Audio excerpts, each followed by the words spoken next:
आज निशिकांत दुबे ये बड़ा बढ़िया बात सांसद बन गई। ये भारी आदमी है, भारी सांसद है। मैंने कल भी कहा है, यहाँ के लोग जो गुड्डा वासियों का सेंटिमेंट से खेल रहा है। अब बताइए, रांची जाता है लोग 5 घंटे में, तो 19 घंटा में रांची जाएगा क्या? थोड़ा सा पीछे कर लीजिए। कौन चढ़ेगा ट्रेन में?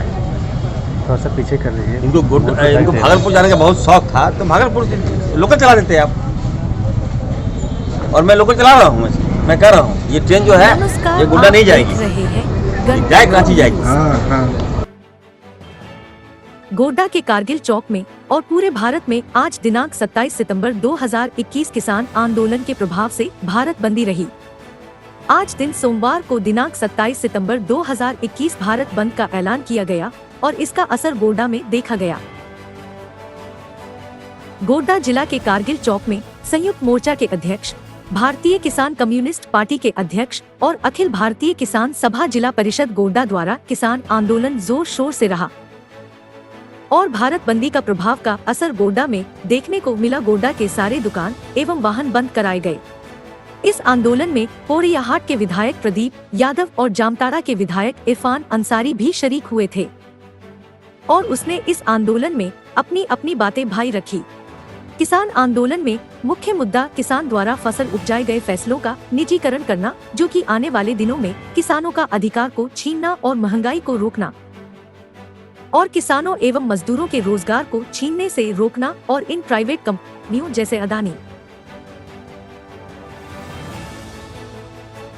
टाटा इन प्राइवेट कंपनियों पर शिकंजा कसना, जो कि ये सरकार को मोटी रकम देकर खरीद रहे हैं। लाइव वीडियो में आप देख सकते हैं कि गोड्डा में भारत बंदी का असर।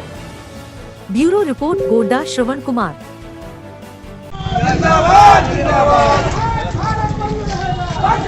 बंद रहेगा। आइए, स्वागत है, आइए। अब ये यहाँ पर आंदोलन में जो है भारत बंद, इरफान साहब, इरफान अंसारी पहुँच गए। इरफान अंसारी विधायक है और यहाँ के पूर्व सांसद इरफान अंसारी के बेटे, तो इरफान अंसारी यहाँ पर हमारे बीच आए हैं इस बंदी में। क्या होगा, हम सब इनका जोरदार स्वागत करते हैं। पहुँचाएंगे वो तमाम। तो मैं आपको कह रहा था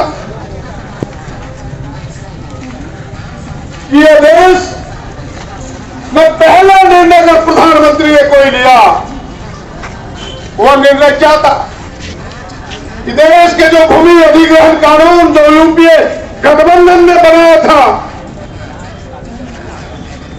उस कानून को बदलने का काम, जो उसके प्रावधान किसानों के पक्ष में थे कि भाई बिना ग्राम सभा अनुमति का 1 इंच जमीन नहीं ली जाएगी, 80% किसानों की सहमति चाहिए, प्राइवेट कॉर्पोरेट घराना यदि जमीन को लेगी तो 70% सहमति चाहिए, यदि सरकारी उपक्रम जमीन लेगी तो बोलो किसी की सहमति नहीं चाहिए। कॉर्पोरेट घरानों ने चाह लिया तो बस उनकी इच्छा हो गई, हम इस पर मुहर लगा देंगे। ये बदलाव, ये संकेत था प्रधानमंत्री का कि भाई हम कॉर्पोरेट घरानों के पक्ष में काम करेंगे, किसानों के पक्ष में काम कतई नहीं करेंगे। उसी दिन देश की जनता के समझ में ये बातें आ चुकी थी कि भविष्य में क्या होने वाला है। वे कहा कि भाई इस देश से हम भ्रष्टाचार को समाप्त करना चाहते हैं। यह लेन देन का जो कारोबार है, काला धन है, ये जो काला धन है, इसको हम समाप्त करना चाहते हैं। देश में फिर नोटबंदी लाया, उसके परिणाम क्या हुए हैं आप सबको पता है। लगा कि काला धन आएगा, बोला हम छोटे नोट को प्रारंभ करेंगे। बताइए एक ऐसा मूर्खतापूर्ण निर्णय था। 1000 को नोट बंद करके 2000 का नोट छाप दिया। क्या गलत कह रहे कि सही? भाई 1000 का नोट बंद कर दिए और उससे बड़ा नोट अपने 2000 का छाप के बाजार में चला दिया। बहनों भाइयों, एक एक निर्णय गरीबों का कमर तोड़ने वाला निर्णय था। कोई मरा उस नोटबंदी में, कोई भूखमरी का शिकार हुआ, किसी की तिजोरी खाली हुई तो आम गांव गरीब किसानों का खाली हुआ। वह निर्णय भी गलत साबित हुआ। फिर जीएसटी लाया, जीएसटी के भी परिणाम वही हुए। छोटे राज्यों की तो कमर टूट गई। झारखंड जैसे राज्य आज घाटे में चल रहा है।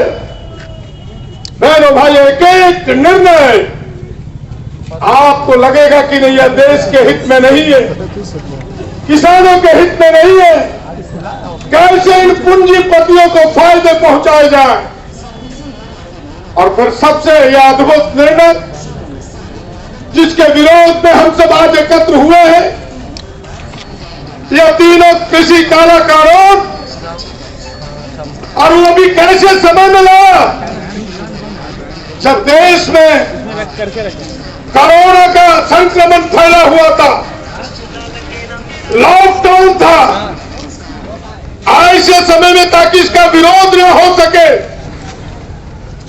ऑर्डिनेंस के माध्यम से इस तीनों कानून को उन्होंने कैबिनेट में लाया। आप समझ सकते हैं कि उनकी मंशा क्या है। वो चोरी छिपे इस कानून को लादना चाहते हैं इस देश के किसानों पर, इस देश के आम आवाम पर। अगर उन्हें लागू ही करना था तो बहस करा था, पहले जनता के मूड को समझने का प्रयास करता। फिर जब लोकसभा में भी लाया, वहां भी उन्होंने बहस नहीं कराया, बिना बहस कराए पास कर दिया, बहुमत का दुरुपयोग किया। आज जनता सड़क पर है, 10 महीने से किसान सड़क पर है। अभी आंदोलन अंतिम मुकाम पर है। आर पार की लड़ाई हम सब लड़ रहे हैं। मैं आपसे कहने के लिए आया हूं, इससे मत समझिए इस मोदी की सरकार से आपको कुछ फायदे होने वाले हैं। अभी भी कुछ उसके अंधभक्त हैं, बस मंदिर मस्जिद के नाम पर जय मोदी के नारे लगाते हैं। उन्हें भी समझाना होगा, उनके पास कोई उत्तर नहीं है, लेकिन वो तो आंख के भी अंधे हैं, कान के भी बहरे। उनको कुछ दिखाई नहीं पड़ता, देश की बेरोजगारी दिखाई नहीं पड़ता, नौजवान के काम छीने के लिए दिखाई नहीं पड़ता। केवल संवेदनशील बातों को, सांप्रदायिक बातों को समाज में परोस करके, हिंदुस्तान को कमजोर करने वाली बातों को समाज में परोस करके इस देश को कमजोर करने का प्रयास है और अपनी कुर्सी बचाने का प्रयास है, और इसके अलावा कुछ नहीं है। आपने देखा होगा झारखंड विधानसभा चल रहा था, एक तरफ झारखंड सरकार एक ऐसे कानून को ला रही थी जो झारखंड बनने के साथ यहाँ के नौजवानों का मांग था। यहाँ के प्राइवेट फैक्ट्रियों में काम करने वाली एजेंसियों में सारे बाहर के लोग काम करने आते हैं। झारखंडी नौजवानों का कहना, नरेंद्र मोदी होश में आओ, होश में आओ। नरेंद्र मोदी की मनमानी नहीं चलेगी, नहीं चलेगी, नहीं चलेगी। नरेंद्र मोदी की मनमानी नहीं चलेगी, नहीं चलेगी, नहीं चलेगी। कांग्रेस पार्टी जिंदाबाद, झारखंड मुक्ति मोर्चा जिंदाबाद, आरजेडी जिंदाबाद, सीपीएम। की बंदी को देखना है, इसलिए मैं चाहूंगा कि आप हम सभा को संबोधित करें। आदरणीय श्री इरफान साहब। गोड्डा के गांधी चौक में संयुक्त मोर्चा की ओर से भारत बंद को सफल बनाने में यहाँ पर मंचासीन सभी हमारे Congress party, JMM, RJD, CPM, CPI सभी के जिलाध्यक्ष, सभी के नेतागण यहाँ पे उपस्थित, हमारे विधायक जी चले गए, यहाँ पे हमारे नौजवान साथियों, सबसे पहले तो मैं कहूँगा आप सबको, आज का जो बंदी है निश्चित तौर पर ये सफल है। मैं जहाँ से आ रहा हूँ, देखते देखते आ रहा हूँ और लोगों ने स्वेच्छा से बंद किया है। आज आप देख रहे हैं, आज बड़े बड़े पूंजीपति जो लोग हैं वो खुशहाल हैं, लेकिन हमारी आम जनता, हमारी गरीब जनता जो है वो सड़क पर आ गई है और उनको कहीं ना कहीं ये लग रहा है कि हमारा जो आगे जो भविष्य है वो अंधकार में है। हमारे किसान भाई आज मारे जा रहे हैं। पहली बार इतिहास में ऐसा हो रहा है कि किसी आंदोलन में लगभग 400 किसानों की जान गई होगी। रोको यार, रोको। पहली बार आंदोलन में इतनी बड़ी संख्या में जान गई। क्या कसूर था हमारे किसान भाइयों का? क्या अपना हक मांगना क्या पाप है? क्या धरना देना पाप है? लेकिन ये देश की तानाशाही सरकार ने हमारे किसान भाइयों के जो आंदोलन को चकनाचूर करने का काम किया, लेकिन आप बलपूर्वक हमारे किसान भाइयों पर लाठी चला सकते हैं, गोलियां चला सकते हैं, लेकिन ये आपको याद रखना होगा, जब जब किसानों को हुआ है तब तब बड़ी बड़ी सरकारें चली गई है और ये समय आ गया है अब देश के प्रधानमंत्री को भूलना होगा। और ये बिल्कुल पंजाब से ही नहीं, उत्तर प्रदेश, बिहार, झारखंड से भी अब ये भूगोल को फूका जा रहा है। और मैं आपको विश्वास दिलाता हूं कि 2024 में नरेंद्र मोदी जी का सफाया होना तय है। ये मान के चलिए आप। आज अदानी अंबानी के हाथों में हमारा देश बेचा जा रहा है। अभी आपने देखा होगा नरेंद्र मोदी जी का जो गिरा जीरा है वहां पर अदानी का पोर्ट, अदानी के जहाज में 21,000 करोड़ का ड्रग्स पाया गया, हिंदुस्तान लाया गया, लेकिन इसे प्रमुखता से नहीं छापा गया। भाजपा के लोग हमारे युवाओं को ड्रग्स में झोंकना चाह रहा है, नारकोटिक्स में झोंकना चाह रही है। कंपनी कौन? अदानी का। कोई केस नहीं होता है। अगर हमारा बच्चा लोग अगर साइकिल में कहीं गांजा पकड़ ले तो बड़ा बड़ा मीडिया में छापता है कि गांजा पकड़ा गया, केस हो जाता है। लेकिन हीरोइन और ड्रग्स पकड़ा गया है उस पर कोई कार्रवाई नहीं होता है। ये समझना होगा कि किसान को मारने के साथ साथ अब हमारे युवा पीढ़ी को भी मांग रहा है, मारा जा रहा है। हमारा युवा पीढ़ी ड्रग्स के आरोप से बेवजह उसको वहां धकेला जा रहा है। इसलिए ये भी हमें समझना होगा। मैं कहना चाहता हूं आज हमारी सरकार बनी है, हमारे माननीय मुख्यमंत्री हेमंत सोरेन जी जब से मुख्यमंत्री का भारत गद्दी को संभाला है उसके बाद से भाजपा के लोगों ने जो पैसा है वो देना बंद कर दिया। केंद्र सरकार जो राशि देती है, विकास की जो राशि देती है झारखंड को, वो बंद कर दिया। 2 साल से खजाना खाली है। किस तरह से हमारे मुख्यमंत्री जी राज्य को चला रहे हैं ये तो मैं ही समझ रहा हूं। अभी आपने देखा होगा पूर्व की सरकार में, भाजपा की सरकार में रघुवर दास ने हाथी को उड़ाने का काम किया।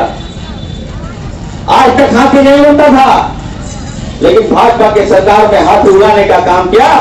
और दूसरी ओर हमारे मुख्यमंत्री जी ने क्या किया आपने देखा होगा। ये रघुवर दास अमेरिका तो कभी जापान में जाके बैठक किया, अपने साथ गए आदिवासी मूलवासी को जो पैसा है उसका दुरुपयोग करने का काम किया। लेकिन हमारे मुख्यमंत्री हेमंत सोरेन जी ने वो अमेरिका नहीं गए, वो लंदन नहीं गए, गया कौन? यहाँ के गरीब बच्चा, हमारा बच्चे आदिवासी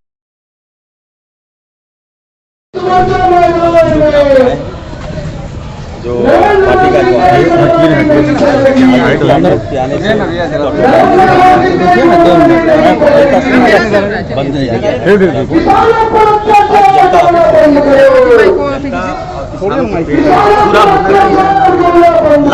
किसानों ये हम लोग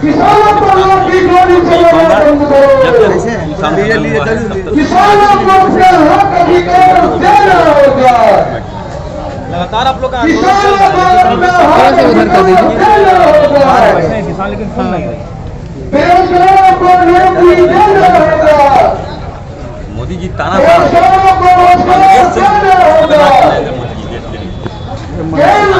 थोड़ा मारा थोड़ा तो दर्द देता है, समझ में आता है। प्रधानमंत्री जी ने पेट में लात मारने का काम किया, किसानों को मारने का काम किया, तो निश्चित तौर पर एक और आंदोलन क्या सकता है जो राहुल गांधी ने छेड़ दिया है। आने वाले दिन देखिएगा भाजपा का सफाया हो सकता है।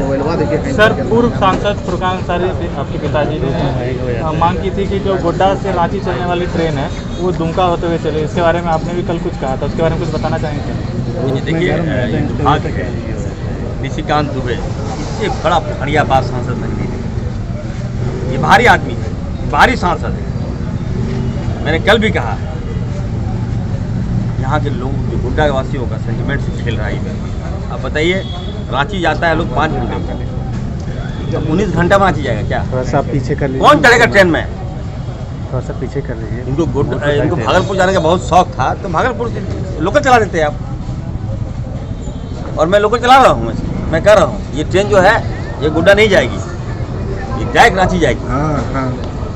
भागलपुर क्यों जाएगी?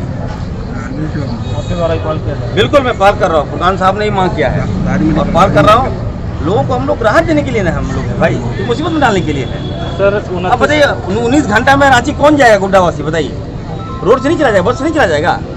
अब 1 बजे चलेगी ट्रेन यहाँ से और सुबह पहुँचेगी, मतलब मजाक है ये कहीं ना कहीं हमें लगता है इनका मानसिक दिवालियापन है। और मैं भागलपुर से बहुत शौक जाइए ना, भागलपुर से लड़िए ना चुनाव इलेक्शन, जोड़ दीजिए यहाँ। आप बिहार से आए हैं, वो नहीं बिहार में आए, कौन मना किया आपको? झारखंड में माफ़ कीजिए हम लोग को। और हम लोग तमाम हम गोड्डा वासियों को कहना चाहते हैं, तमाम मीडिया वासियों को कहना चाहते हैं, एक सवाल का जवाब दिए, क्या इरफान अंसारी भागलपुर से चुनाव लड़ेगा? क्या भागलपुर के लोग हम जिताएंगे? भागलपुर के लोग जागरूक हैं, सचेत हैं, वो लोग बुद्धिमान हैं। हम लोग तो मूर्ख हैं गोड्डावासी, हमारे पास तो दिमाग ही नहीं। हम लोग तो जात में बह जाते हैं, चुनाव लड़ेंगे तो बोलेगा मुसलमान है, तो बोलेगा यादव है, बोलेगा ब्राह्मण है, अपना वोट ले लेता है। अब ये नहीं चलेगा। अब देखना होगा कि कौन है गोड्डावासी, कौन है, कौन भागलपुर वासी। ये मैं फील कराने के लिए आया हूँ। जब तक ये फील नहीं कीजिएगा आपका भला नहीं हो सकता, आप कष्ट नहीं रहिएगा। जिस तरीके से आपने आज पूरा देश बंदी है और गोड्डा में भी बंदी है, किसान पहले से भी परेशान है कि लॉकडाउन है, लॉकडाउन के बाद बहुत सारे परेशानियों का सामना करना पड़ा। अब पर्व त्योहार हैं जिसके बाद धीरे धीरे लोग खुल रहे हैं, और ऐसे में आज बंदी हो गया, जितिया पर्व में जितने भी दुकानदार थे वो लोग परेशान, उस पर क्या कहिएगा? क्या बोल रहे हैं? जितने भी किसान लॉकडाउन में पहले परेशान थे, अब आज फिर बंदी हुआ, उसके बाद पर्व त्योहार में तो ऐसे भी देखिए, आप मेरी बात सुनिए, ये बंदी नहीं है, स्वेच्छा से व्यवसायियों को हित देखते हुए, जनता के हित में देखते हुए, लोगों के हित में देखते हुए हम लोगों ने बंदी किया।